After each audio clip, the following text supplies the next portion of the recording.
Une exposition d'œuvres artistiques faites à base de calebasse a lieu ce mardi 5 décembre 2023 à l'Institut français de Cotonou. Assisté de Sylvanus Bokovo et de Lewis Ronkwe, le professeur Didier Renoudé a fait une présentation sur l'aperçu technologique, le rôle et la signification de la calebasse dans les cultures africaines. En effet, c'est une manière pour lui de faire revisiter les pans de l'histoire des sociétés africaines tout en valorisant les aspects symboliques et artistiques des usages de la calebasse. Ce qu'on devait savoir, c'est que la calebasse provient donc de deux types de plantes. Donc la cucurbitacée et puis donc la bignouiacée. Donc c'est deux plantes, une plante rampante et puis un arbre également qui produit donc la calebasse. C'est donc un fruit, une sorte de courge qu'on retrouve et qui permet de pouvoir obtenir donc les différents objets que nous avons aujourd'hui.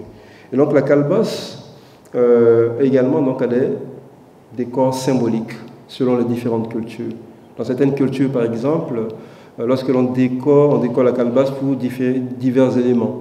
La calebasse était utilisée parfois dans la dot. Lorsqu'on devait par exemple doter une jeune fille, donc il fallait offrir à la famille donc, de la jeune fille des calebasses qui étaient extrêmement bien décorées. Et parfois, on transportait les objets offerts en dot donc, dans des calebasses assez grandes.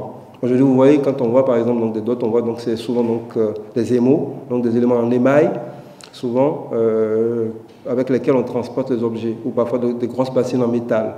La calebasse, qui autrefois était bassine, godet, bol, cuillère, se fait rare au profit du plastique qui a envahi les marchés africains par ces différents objets venus d'usines lointaines. La calebasse se présente comme objet d'art, comme instrument de musique dans certaines régions d'Afrique. Retrouvons le balafon, le shekere et la kora qui sont exposés ça et là dans une salle apprêtée pour l'occasion, tous des instruments de musique émettant des sons inimitables. Calebasse ronde, fraîche, calebasse gravée et non, spatule, gourde, récipient à usage domestique et d'autres objets décoratifs ornent également cette salle qui présente une vue magnifique.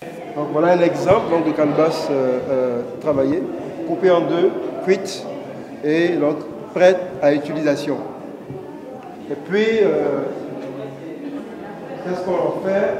Des gourdes pour boire de l'eau, pour conserver la bouillie lorsqu'on se déplace.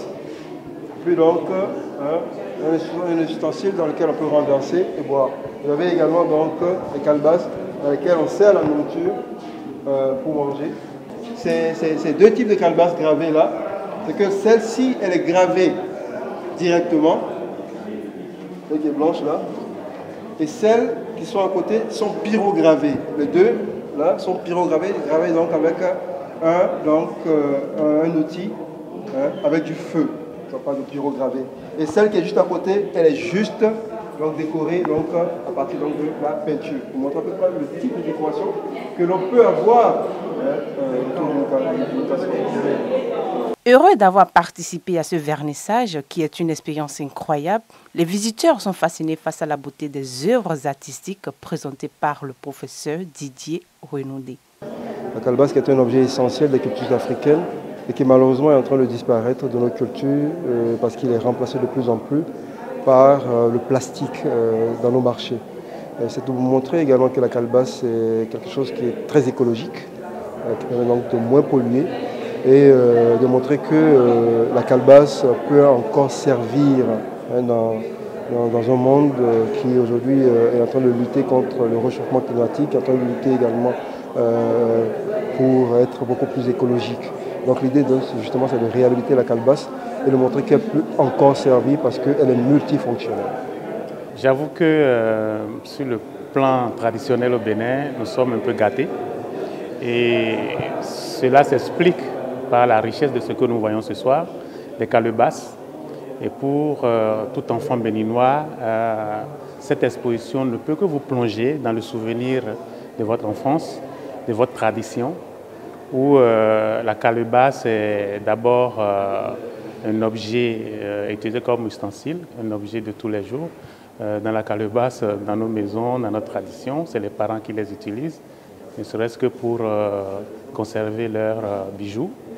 C'est ce que ma grand-mère utilisait pour vendre du tchapalo au marché à Rambomé à Porte-Nouveau. C'est l'instrument de musique, c'est le gotha. Donc vous voyez, cette exposition nous révèle un pan de la richesse culturelle du Bénin, et c'est tant mieux. Il fallait y être. Je vois de très belles choses, de très beaux usages de la calebasse, et c'est magnifique. Pour la petite histoire, dans la maison de mon grand-père à Porto-Novo, il y avait plusieurs hôtels de vaudou. Vous avez l'hôtel des vaudous, des jumeaux, des rojos. Vous avez l'hôtel de vaudou Legba. Vous avez l'hôtel de vaudou Dan. Et aussi loin que remonte mon souvenir, au niveau de chaque hôtel, il y avait des calebasses dans lesquelles on mettait de l'eau. Et nous étions interdits d'approcher ces calebasses-là.